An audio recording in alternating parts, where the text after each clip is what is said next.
Barusan Tuan Guru Mahfuz Aminullah sudah membacakan kepada kita hikmah yang ke-14 berikut syarahnya. Nah, di sini mari kita perhatikan ya ikhwan. Hikmah yang ke-14 ini menyatakan al-kaunu kulluhu zulmatun. Al-kaun kalau dalam ilmu kalam biasanya disebut al-alam. Kalau dalam ilmu tasawuf biasanya lebih banyak menggunakan kata al-kaun. Artinya sama, yaitu ma siwallah. Apa saja selain Allah itu disebut al-kaun, itu disebut al-alam. Makanya Allah disebut Rabbul Alamin, yaitu Tuhan semesta alam. Jadi alam itu ma siwallah, apa saja. Jadi apa saja mukawwanat, segala sesuatu ciptaan Allah Subhanahu wa taala, baik dari benda yang terlihat oleh mata kita maupun tidak terlihat oleh mata kita, semua itu disebut al-kaun atau disebut al-alam. Cuman hanya bedanya kalau kita belajar tasawuf biasanya para sufiyan lebih senang menggunakan kata al-kaun. Kalau kita belajar ilmu kalam usuluddin biasanya mereka lebih senang menggunakan kata al-alam. Tapi maksudnya satu. Al-kaunu kulluhu zulmatun. Itu alam semesta ini semuanya serba gelap. Maksudnya serba gelap memang pada awal mulanya ma'dum. Pada awal mulanya semua ciptaan Allah itu memang tidak ada. Jadi gelap memang tidak ada pada awalnya, saudara, sama sekali tidak ada. Ini kan alam ini kan dari tidak ada menjadi ada. Makanya dikatakan zulmah itu serba gelap. Maksudnya memang tidak ada pada awal. Gelap, nggak ada yang bisa mengetahui, saudara. Nah, kemudian wa innama anarohu. Nah, kemudian kegelapan tadi diterangi, maksudnya diterangi di sini anarohu ajadahu, Allah yang menciptakannya, Allah yang mengadakannya. Anarohu zuhurul haqqi fihi. Zuhur di sini yaitu Allah meneranginya dengan kebesarannya, dengan kekuasaannya. Jadi zuhurul haq jangan diartikan zuhurul zat. Ya, jangan diartikan Allah itu diserupakan dengan makhluk. Zuhur di sini adalah zuhur bagaimana kebesarannya, kehendaknya, keinginannya, yaitu untuk menciptakan alam semesta. Nah, kehendak Allah yang maha kuasa tadi itulah itu yang disebut zuhurul haq. Kehendak Allah dengan kebesarannya, dengan kekuasaannya, itulah yang anaralkon, yang menerangi kon dari semula gelap menjadi terang. Maksudnya dari semula nggak ada menjadi ada, dari semula nggak terlihat menjadi terlihat ya kawan.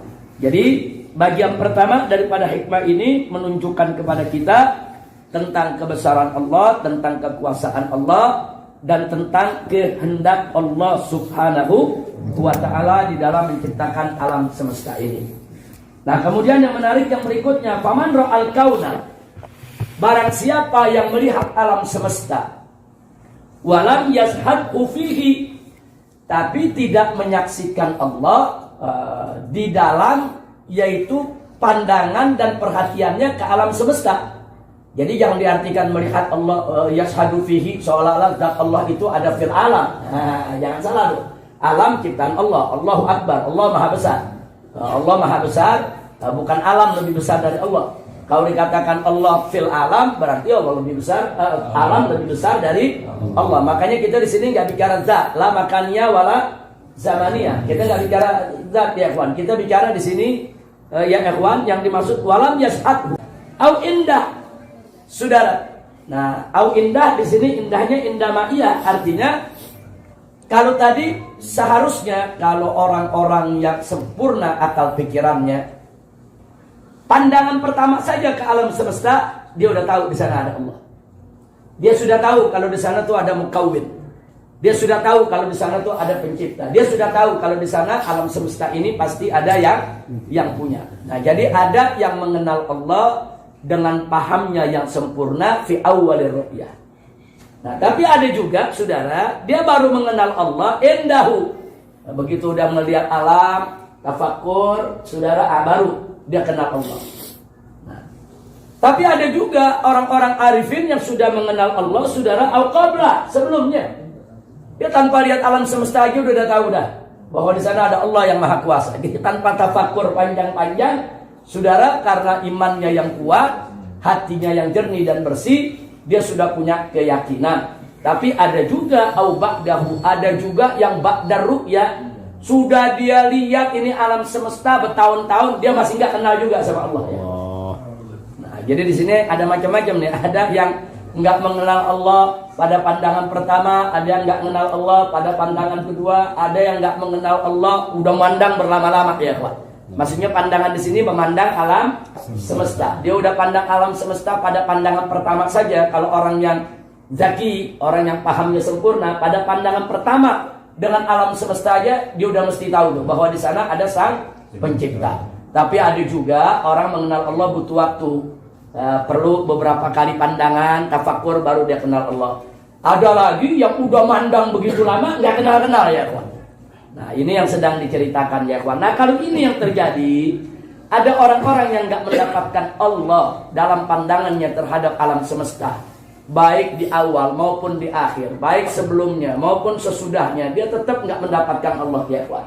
Pada pandangan pertama nggak dapat, pada pandangan kedua nggak dapat, pada pandangan yang begitu lama juga nggak dapat. Semuanya ini faqad a'wazahu wujudal anwar. Dia sudah kehilangan daripada cahaya. Jadi sebetulnya hati dia cahayanya udah hilang sehingga dia nggak bisa lihat itu semua ya kawan. Sebetulnya yang bisa lihat semua itu adalah nurul basirah, yaitu cahaya hati. Tapi karena cahaya hatinya padam, sehingga dia nggak bisa melihat, mendapatkan kebesaran Allah, kekuasaan Allah, ketinggian Allah, kemuliaan Allah, keagungan Allah dengan melalui ciptaannya. Nah, kita kasih perumpamaan begini. Kalau kita lihat ada kacamata yang bagus, kita lihat batangnya, kita lihat kacanya. Ini dari kita melihat kacamata kita bisa tahu ini yang membuatnya ini punya keterampilan. Nah kalau buatannya halus, oh ini yang buat ini nih cermat ini orangnya nih. Ini nggak sembarangan dia buatnya. Ini kalau sembarangan nggak halus begini. Nah jadi sebetulnya dari barang suatu ciptaan itu udah bisa lihat. Dari kitab ini saja ya kawan kita bisa lihat nih. Bagaimana nih? Covernya bagaimana? Bagus apa enggak? Kalau covernya bagus, oh ini berarti ini yang bikin cover artistik nih. Nah, begitu juga kalau kita lihat jilidannya, oh jilidannya rapi. Nah ini berarti tukang jilidnya nih mahir nih. Nah, tapi kadang-kadang kita dapatkan kitab desainnya nggak menarik, nggak artistik. Nah, kadang-kadang kita dapatkan kitab, saudara, dia punya jilidannya lemah, baru ditarik sedikit udah berantakan. Ah ini nggak profesional ini. Nah, seharusnya kita kalau melihat apapun di sekitar kita dari ciptaan, kita sudah meraba sampai sejauh mana keterampilan, kehebatan, profesionalisme daripada yang buat. Nah mestinya itu kita terapkan pada saat kita melihat alam semesta. Kita lihat matahari, kita lihat bulan, kita lihat pohon, kita lihat gunung, kita lihat diri kita sendiri ya kawan. Bagaimana nih indahnya jari-jari kita, ada 5 bisa bergerak ya kawan. Bagaimana kalau ini jari nggak bisa bergerak? Apa yang bisa kita perbuat kalau jari ini nggak bisa bergerak? Ada apa nih di badan kita kok ada mata 2 bisa lihat, ada telinga kiri kanan bisa mendengar. Dari sini saja kita bisa tahu, oh ini yang menciptakan kita bukan sembarang zat ini. Ini bukan sekedar terampil ini super terampil. Ini bukan sekedar cermat ini super cermat. Saudara, begitu kita perhatikan semua fungsi yang ada di badan kita, ini ciptaan dahsyat ini. Berarti yang menciptakannya ini maha pandai, maha cermat, maha teliti, maha hebat, saudara. Yang gak ada tandingannya. Dari situ mestinya sudah cukup mengantarkan kita mengenal bahwa kita semua punya pencipta. Siapa pencipta kita? Allah Subhanahu wa ta'ala. Nah jadi artinya dalam ilmu tasawuf ini kita dituntun ke sana ya ikhwan. Ilmu tasawuf bukan ilmu akidah, bukan. Ilmu tasawuf ini bagaimana memberi sentuhan-sentuhan kepada jiwa kita untuk memperkuat akidah ya ikhwan. Itu ilmu tasawuf. Kan beda. Kalau kemarin kan kita belajar ilmu akidah gitu. Nah, tentang akidah harus sunnah wal jamaah. Lain lagi itu ilmunya. Kalau ilmu tasawuf ini ilmu membersihkan hati, membersihkan pikiran, saudara, supaya kita lebih sempurna untuk tafakkur tentang makhluk Allah agar kita bisa mencapai keyakinan betapa maha agungnya Allah, maha kuasanya Allah, maha indahnya Allah, maha mulianya Allah. Jadi kaitan ilmu tasawuf dengan akidah tetap ada. Karena ilmu tasawuf itu membersihkan jiwa supaya kita lebih dekat kepada Allah, ma'rifatullah. Nah, jadi kalau dikatakan ilmu tasawuf nggak ada kaitan dengan akidah, nggak betul. Kaitannya erat. Justru dengan ilmu tasawuf itu mengantarkan kita untuk lebih mengenal Allah Subhanahu wa ta'ala. Siapa Allah yang maha agung dan maha kuasa. Alhamdulillah. Nah, kemudian di sini dikatakan wa ujibat anhu sumusul ma'arifi bisuhubil athar. Jadi orang-orang yang nurul basirah yang nggak dapat cahaya dari Allah Subhanahu wa ta'ala, saudara, apa yang terjadi? Sumusul ma'arif, matahari ma'rifah, saudara, diumpamakan matahari. Matahari ma'rifah yang sebetulnya udah terang benderang, mestinya dia bisa lihat dengan mata dia, tapi semua tertutup dengan apa? Dengan awanul athar. Awan. Suhub di sini adalah awan. Jamak daripada sihab, saudara. Suhub artinya awan. Maksudnya al-athar sama. Al-athar itu al-qurb, makhluk. Jadi adanya makhluk-makhluk di sekitar kita yang mestinya mengantarkan kita untuk mengenal Allah, justru sebaliknya. Gara-gara kita nggak punya nurul basirah, akhirnya makhluk-makhluk yang ada di sekitar kita justru menghalangi kita, sehingga kita tidak mengenal Allah. Jadi diumpamakan, saudara, mestinya mata kita terang benderang melihat matahari. Gara-gara matahari ketutup awan, saudara, kita nggak bisa lihat matahari. Kita nggak bisa lihat matahari. Jadi di sini kebesaran Allah, keagungan Allah itu kan nurus samawati wal ardh. Sebagaimana kita tahu, Allah itu adalah cahaya langit dan bumi. Cahaya Allah terang benderang. Sebetulnya kalau cahaya Allah terang benderang, nggak ada makhluk yang nggak ngelihat, ya kawan. Mesti itu makhluk semua ngelihat, tahu Allah, saudara. Cuma itu tadi, saudara, kalau orang hatinya sudah gelap, hatinya sudah berkarat, hatinya tidak punya nurul basirah, dia nggak bisa ngelihat Allah yang sebetulnya terang benderang. Kalau dikatakan nurus samawati wal ardh, cahaya langit dan bumi, ya Pak, berarti kan terang benderang, ya Pak. Mestinya sesuatu yang terang benderang bisa kita lihat, saudara. Artinya lihat di sini bukan lihat, jangan diartikan lihat makaniyah atau zamaniyah. Artinya kita bisa merasakan keberadaan Allah, kita bisa merasakan kebesaran dan keagungan Allah dengan nurul basirah. Nah, tapi nurul basirah kita ini kalau nggak ada, ya kita nggak bisa merasakan akan adanya kebesaran Allah. Nah, ini yang jadi persoalan, ya kawan, yang mesti kita ingat. Ini yang disampaikan dalam hikmah yang kita baca tadi. Artinya, ya kawan, kalau kita ingin mengenal Allah, maka ayo sama-sama bagaimana caranya, yaitu makhluk-makhluk yang ada di sekitar kita ini jangan sampai menghalangi kita untuk mengenal Allah. Nah, justru makhluk-makhluk yang ada di sekitar kita ini, saudara, harus tercahayakan dengan cahaya Allah dengan nurullah subhanahu wa ta'ala melalui nurul basirah kita, sehingga makhluk-makhluk itu justru dengan tafakkur tentangnya bisa mengantarkan kita untuk mengenal Allah. Nah, maka itu mari kita lihat syarah yang diberikan oleh sahibul kita.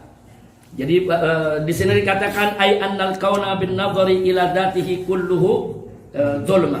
Jadi kaun ini, alam semesta ini, saudara, dalam pandangan kepada zatnya sebetulnya semuanya serba gelap. Ay adamu mahdin ma'dum. Enggak ada sama sekali pada asalnya. Li'annahu la wujuda lahu bidzatih. Karena sebetulnya kaun ini tidak punya wujud dengan zatnya, ya ikhwan. Wa innama anar. Nah, dia punya wujud karena setelah anar, setelah dia diterangi oleh Allah. Kalau Allah nggak memberikan terang, dia tetap gelap. Kalau Allah nggak ciptakan, dia tetap tidak ada. Kalau Allah tidak mengadakan, dia tetap ma'dum. Nah, kemudian aujadahu. Maka di sini dikatakan anarahu ay aujadahu. Anarahu kan kalau secara logo kan artinya menerangi. Tapi yang dimaksud di sini aujadahu, yaitu menciptakannya. Dari makdum menjadi wujud, dari nggak ada menjadi ada. Nah, bagaimana bisa ada? Zuhurul haqqu ta'ala fihi. Nah, karena ada kehendak Allah, ada kekuasaan Allah. Allah berkehendak, maka dia menjadi ada. Makanya di sini dikatakan zuhurul haqq, maksudnya zuhuru ijad wa ta'rif. Nah, bukan zuhuru hulul wa taqyid. Nah, jangan lupa, makanya kan akidah Asy'ariyah kan begini nih. Nah, akidah Ahlus Sunnah wal Jamaah, ya kawan. Jangan diartikan zuhurnya Allah itu kita serupakan seperti makhluk. Zatnya itu zuhur kelihatan tampak, enggak begitu. Zuhur di sini zuhur ijad wa ta'rif. Artinya kekuasaan Allah yang mencipta itu kan zuhur ijad. Wa ta'rif, bagaimana akhirnya Allah memperkenalkan kepada kita tentang kekuasaan dan kebesarannya. Jadi bukanlah zuhur hululin wa ta'yid. Bukan zuhur seperti zatnya yang kelihatan tampak di depan mata kita. Enggak begitu. Jadi enggak ada kaifiyah. Jadi jangan bicara tentang kaifiyah. Nabi makna annahu tajalla alaihi bidzati. Artinya zat Allah Subhanahu wa taala itu yang menerangi alam semesta ini. Artinya menerangi kekuasaannya, kebesarannya, tajalla. Sudah. Nah, jadi di sini bicara tentang wa qala lahu kun fakana. Jadi kalau Allah sudah katakan jadilah itu suatu benda atau suatu alam semesta, maka maka niscaya pasti benda itu akan terwujud. Wa huwa qadir ala idamihi. Allah Maha Kuasa untuk mencipta maupun untuk melenyapkannya fil hal wal istiqbal, baik saat itu juga maupun di masa yang akan datang. Nah, kenapa? Falaisa tamma, tidaklah di sana illa mubdi al-aqwan. Karena di sana sebetulnya nggak ada sesuatu pun yang kekal di alam semesta ini kecuali siapa yang kekal? Allah Subhanahu wa taala. Mubdi al-aqwan, Allah yang menciptakan alam semesta ini, Saudara. Nah kemudian summa inna minan nas man hajabahul qaun. Yaitu dari manusia ini ada yang terhalang dengan alam semesta. Al-qaun itu al-mukawwanat. Saudara. Terhalang dari apa? Anil mukawwin, terhalang daripada mengenal Allah. Mukawwin itu Allah yang mengadakan, menciptakan. Mukawwan yang diciptakan, yang diadakan. Al-qaun itu mukawwan, Allah mukawwin. Sudah. Nah, kemudian kita lanjutkan lagi di sini. Nah, kita lihat di sini, Saudara, faminan nas, di antara manusia ini ada man hajabakul qaun. Dia terhalang oleh makhluk-makhluk yang ada daripada mengenal Allah. Akibatnya apa? Falam yashhadhu subhana. Sehingga dia tidak menyaksikan Allah, dia tidak mendapatkan Allah, atau dia tidak mengenal Allah. Dia tidak mendapatkan Allah karena dia terhijab dengan yang ada di sekitarnya. Ai lam yusahid ta'thirahu fihi. Nah, dia tidak mendapatkan jejak tentang keberadaan Allah. Kenapa enggak dia mendapatkan jejak keberadaan Allah? Itu tadi dia enggak punya nurul basir. Kemudian wa huwal ladzi qad a'wazahu ay fatahu wujudal anwar. Nah, orang yang semacam inilah yang sudah kehilangan cahaya dan kehilangan cahaya, ya kawan. Fasara muhtajan, sehingga dia membutuhkan membutuhkan cahaya lifat biha indahu, karena cahaya itu hilang dari sisinya, ya kawan. Nah, akibatnya apa? Wahujiba. Akibatnya karena nur dia udah hilang, akhirnya dia terhalang. Ai ghabat anhu sumusul ma'arif, sehingga akhirnya yaitu mentari daripada makrifah hilang dari dirinya, ya kawan. Padahal mentari makrifah itu terang benderang. Mestinya mentari yang terang benderang kan bisa kita dapat. Tapi kalau kitanya udah gelap, mau bilang apa, ya kawan? Kalau hati kita udah gelap, ya kita nggak bisa mendapatkan terang tersebut. Baik. Nah, kemudian mari kita lihat, ya kawan. Ai al-ma'ariful lati hiya kasumus fi izhar al-asya' wal kasab an haqa'iqiha. Ini diibaratkan bahwa pengetahuan itu, ma'rifatullah itu, Saudara, itu bagaikan matahari fi izhar al-asya', yang menampakkan segala sesuatu, wal kasab an haqa'iqiha, yang juga membuka daripada tabir hakikatnya. Fa idafatu sumusin ilal ma'arif min idafatil musyabbih bihi lil musyabbah. Ini ilmu apa namanya, ilmu balaghah, ya kawan. Tentang tasbih. Ka idafati suhubin ilal athar. Di situ kan ada sumusul ma'arif, ada juga suhubul athar. Naam. Ai annal athar itu jama' athar. Athar jama' athar bimakna al-mukawwanat. Nah, makanya tadi saya sampaikan. Jadi al-qaun itu minal mukawwanat. Al-alam minal mukawwanat. Al-athar juga minal mukawwanat. Ini sebetulnya lagi bicara tentang alam semesta dengan sang pencipta, ya ikhwan. Nah, kemudian yang berikutnya, Saudara, di sini qad mana'at anhul ma'arif saudara, asy-syabiha bis-sumusil kasifah 'anil haqa'iq al-musila ila hadratil quddus. Nah, jadi gara-gara itu tadi, gara-gara dia nggak punya nurul basirah, akhirnya dia terhalang daripada makrifat untuk mengenal Allah. Nah, kemudian di sini tambah wa minan nas ma lam yahjubul qaul 'anil mukawwin subhanahu wa ta'ala. Tapi di antara manusia ada juga yang dia tidak dihalangi oleh al-qaun, dia tidak dihalangi oleh alam semesta ini untuk mengenal mukawwin, untuk mengenal Allah Subhanahu wa taala. Bal syahidahu fihi bita'thir, bahkan dia mampu untuk mendapatkan jejak keberadaan Allah Subhanahu wa taala di dalam penciptaan alam tersebut, wa indahu bihifdhihi wa tadbir, yaitu dia mampu akhirnya menjaga jejak tersebut, dia dan wa indahu bihifdhihi wa tadbir. Dengan dia punya nur basirah tadi, saudara, dia bisa merasakan bagaimana penjagaan Allah, bagaimana Allah mengurus daripada alam semesta ini dan menciptakannya. Wa haula'il ladzina yashhaduna al-athar wal mu'aththir ma'an. Nah, mereka lah yang menyaksikan, yaitu al-athar wal mu'aththir ma'an. Dia mendapatkan athar itu jejak, mu'aththir. Dengan jejak dia mendapatkan keberadaan, kebesaran Allah. Dia bisa mendapatkan sekaligus. Ini namanya ma'iyah. Dengan dia melihat al-qaun, dia bisa mengenal Allah. Nah, mengenal qaun itu berarti dia menyaksikan al-athar. Qaun ini kan al-athar. Nah, athar daripada ciptaan Allah. Nah, dari qaun ini al-athar dia diantarkan kepada mu'aththir. Mu'aththirnya siapa? Allah. Nah, jadi ini. Jadi betapa pentingnya kita mengenal Allah. Makanya kan Nabi pernah bilang, tafakkaru fi khalqillah wa la tafakkaru fillah. Kita jangan tafakkur tentang Allah dan zatnya, tapi yang kita mesti tafakkur tentang makhluk Allah untuk mengantarkan kita akan keberadaan Allah, saudara.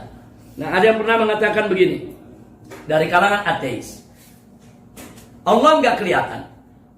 Terus bagaimana untuk kita menyatakan Allah itu ada?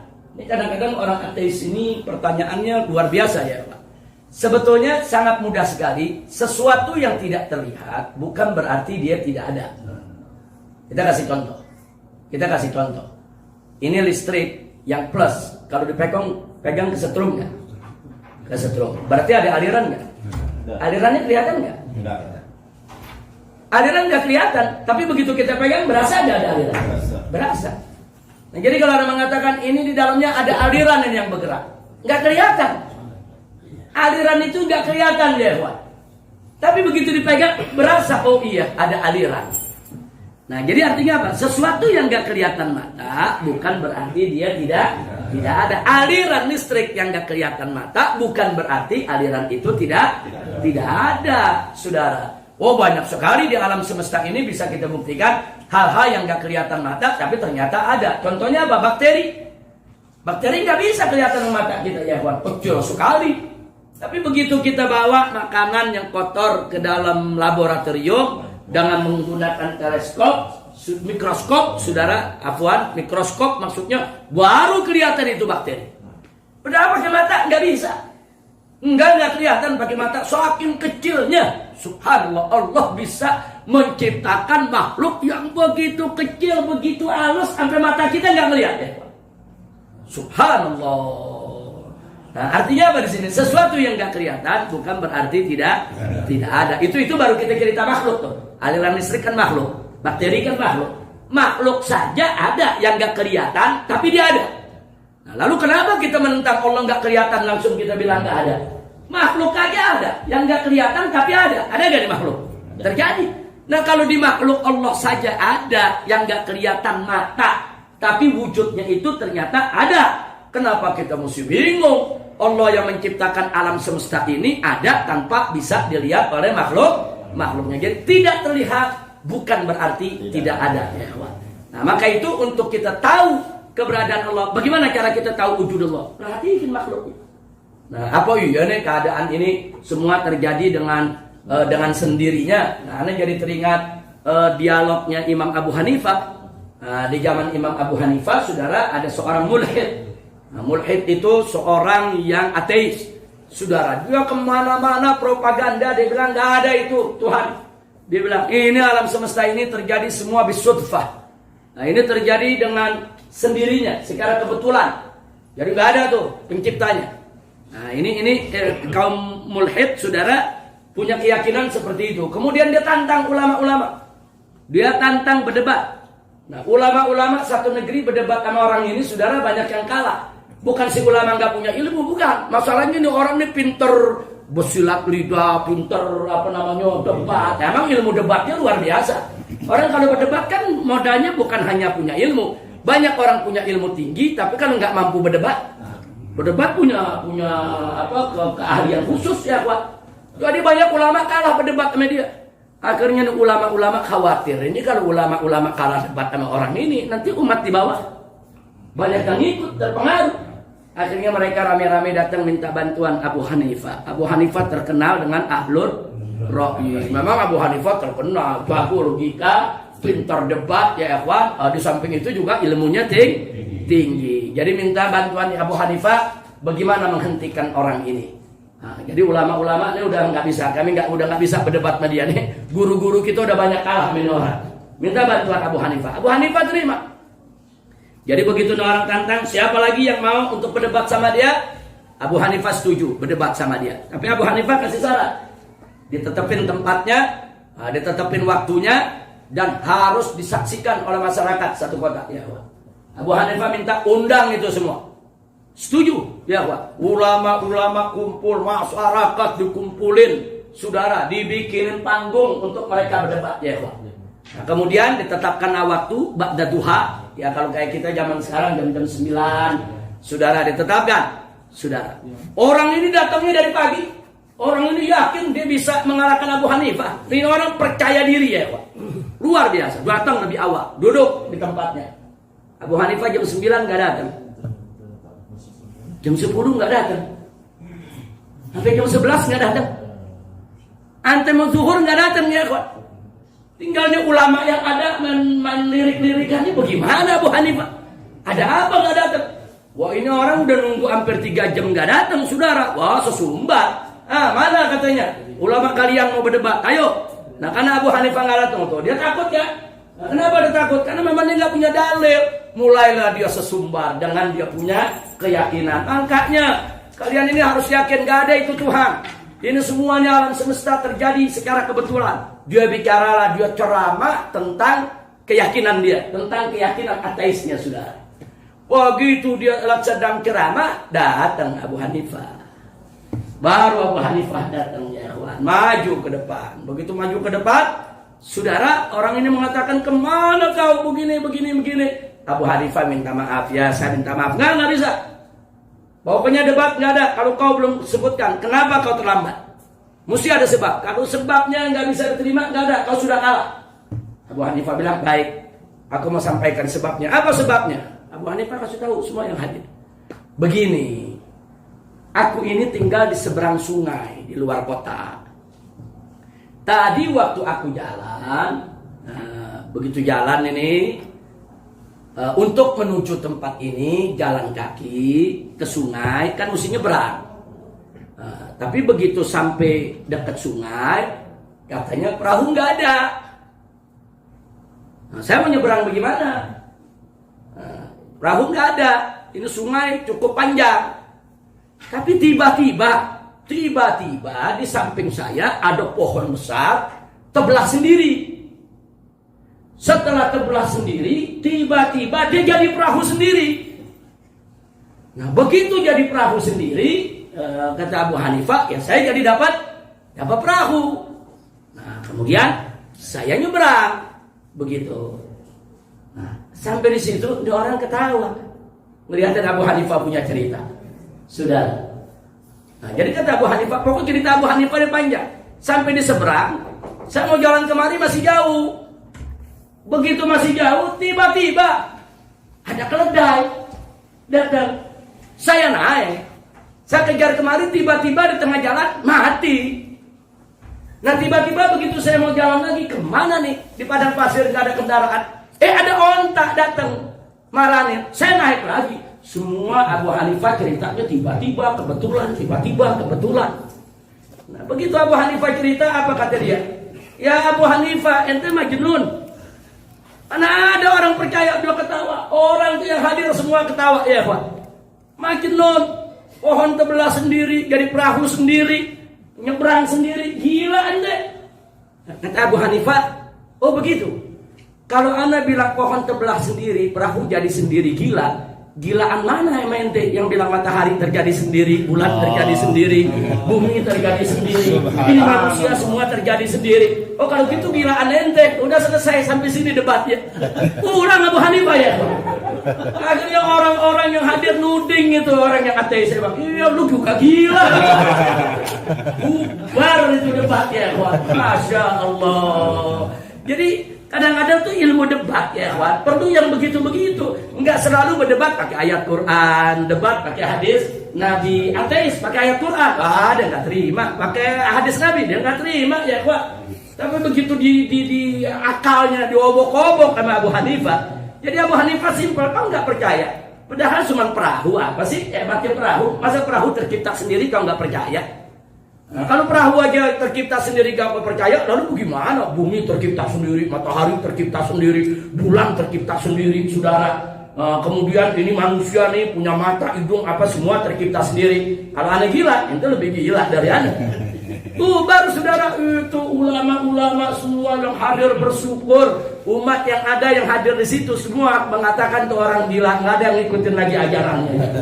Alhamdulillahirabbil alamin. Jadi artinya di sini kita lihat orang-orang ateis dari dulu selalu melakukan tazkiyah, bagaimana membuat manusia ragu akan keberadaan Allah Subhanahu wa taala. Makanya kita jangan pernah ragu tentang keberadaan Allah. Dan orang-orang ateis ini ya, orang-orang mulhid selalu begitu. Sampai sekarang kita bisa rasakan di Indonesia nih orang-orang liberal kalau ngomong bagaimana ya ikhwan, seenaknya kalau dia ngomong, seenaknya kalau mereka tuh apa namanya menghujat ajaran agama. Nah, maka itu sekali lagi di samping kita ini perlu belajar untuk punya ilmu ya ikhwan, kita juga perlu mengenal para ulama-ulama kita dulu, bagaimana cara mereka untuk mengatasi pertanyaan-pertanyaan kaum ateis. Nah, insya Allah kalau kita dengan demikian, besok-besok kita menghadapi orang-orang ateis tadi, kita tidak akan pernah bisa dipengaruhi insya Allah. Jadi kuncinya yuk kita tafakkur tentang makhluk-makhluk Allah, agar kita lebih mengenal kepada Allah, lebih makrifat untuk Allah. Mudah-mudahan semua akidah kita bisa selamat. Amin ya rabbal alamin. Seperti yang saya pernah cerita dulu ya Wak, bagaimana Al-Imam Ja'far Shadiq, saudara, pernah dalam pengajiannya ada seorang anak muda bertanya, dikatakan, ya Aba Abdullah, aku mau tanya sama kamu, aku bingung ini. Apa yang kau bingung Kak? Dia katakan, iblis itu kan diciptakan dari api. Nanti masuk neraka, dibakar dengan api. Api ketemu api nggak mempan dong. Itu kan pertanyaannya sederhana. Tapi secara akal kelihatannya logik. Api ketemu api nggak mempan dong. Api ketemu api. Apa dijawab oleh Ja'far Shadiq? Tenang, Imam Ja'far Shadiq hebat. Kita kalau ketemu soal begitu, pada zaman sekarang ada anak muda jangan nanya begitu, kayaknya aspak melayangnya. Lu ngeledek lu bukan nanya lu. Nah, tapi Imam Ja'far Shadiq bilang apa? Oh begitu, tunggu sebentar. Kata Imam Ja'far, tunggu. Imam Ja'far ambil tanah lempung, buletin sama Imam Ja'far, bulat ya kawan, udah gede, ditimpuk itu orang. Begitu timpuk dia kaget ini orang, dia nggak pernah sangka kalau dia bakal ditimpuk sama Imam Ja'far. Begitu ditimpuk dia protes, ya Abdullah kenapa kau timpuk saya? Saya kan cuma nanya. Ditanya sama Abdullah, memang kau sakit? Ya sakit dong ditimpuk. Loh kok bisa sakit? Kan kau manusia dari tanah, saya timpuk sama tanah, kok sakit ya? Nah itu kan jawaban luar biasa. Kau manusia dibuat dari tanah, masa saya timpuk sama tanah kau sakit? Mikir dia ya Wan. Dengan begitu saja saudara, langsung dia dapat jawaban. Oh iya. Artinya apa? Kita manusia memang dibuat dari tanah, tapi kan komposisi kita udah beda. Kita bukan tanah lagi. Kita udah ada kulit yang merasa sakit, kita udah ada darah, kita ada daging, kita ada tulang, ya ikhwan. Asal kita memang tanah, tapi saat ini komposisi kita sudah berbeda. Sehingga manakala kita digebuk dengan tanah, saudara, ya tetap sakit. Kalau kita digebuk sama batu bata, ya pecah. Nah, pala kita dihantam sama genteng yang dari tanah, ya pecah ya, Wak. Walaupun itu tanah, kita asal dari tanah, tapi komposisi sudah berbeda. Begitu juga iblis. Ya, iblis memang asalnya dari api, tapi dia sudah menjadi makhluk yang bukan api lagi ya, ikhwah. Dia sudah menjadi makhluk yang kalau dia kena api, dia akan kebakar. Nah, makanya bagaimana Allah ceritakan dalam Al-Quran tentang yang kemarin tuh panah-panah berapi. Jadi kalau jin-jin ini mau curi-curi dengar di mana namanya di alam semesta ini, di langit ya kawan, mau curi-curi dengar berita langit, nah itu dikejar yaitu dengan panah-panah berapi. Nah kalau memang nggak kebakar ya dia nggak lari dong. Nah, buktinya tuh iblis pada lari. Bahkan ada satu riwayat bagaimana jin ifrit saudara yang mengikuti Nabi pada saat Isra Mi'raj bawa api mau bakar buruknya Nabi ya kawan. Akhirnya apinya berbalik ke dia kebakar. Kemudian ada lagi cerita sahabat yang masuk ke rumah kosong ya ikhwan. Nah tahu-tahu dalam rumah itu dia lihat satu bayangan besar ya ikhwan, menakutkan. Dia baca ayatul kursi. Begitu dia baca Allahu la ilaha illa huwal hayyul qayyum, bayangan itu ngikutin saudara, ikut baca. Nah begitu ahlan wa sahlan ya marhaban, silakan duduk di depan sini. Kiai Nasir Zain, silakan Kiai Nasir Zain. Duduk dulu di sini Kiai Nasir Zain. Sebentar lagi kita punya majelis selesai. Silakan Kiai Nasir Zain. Silakan ya ahlan wa sahlan. Duduk di situ Kiai Nasir Zain. Ini Kiai Suripto Amin. Ini MUI Jakarta Utara ya. Jakarta Barat. Ini Kiai Nasir Zain. Nah, ini Imam Sholat Jumat 212 tahun 2016. Baik, kita lanjutkan dulu ya Pak. Jadi diceritakan begitu baca ayatul kursi Allahu la ilaha illa huwal hayyul qayyum, ngikutin. Ta'khudhuhu sinatu wa la naum, ikutin itu bayangan. Nah, begitu bagian akhirnya wala yaquduhu hifdhuhuma wa huwal aliyyul azim, itu bayangan berhenti, enggak ngikutin. Dia ulangi lagi. Sudah sekali lagi, itu bayangan berhenti, enggak ngikutin. Diulangi sekali lagi, bau hangus ya, kawan.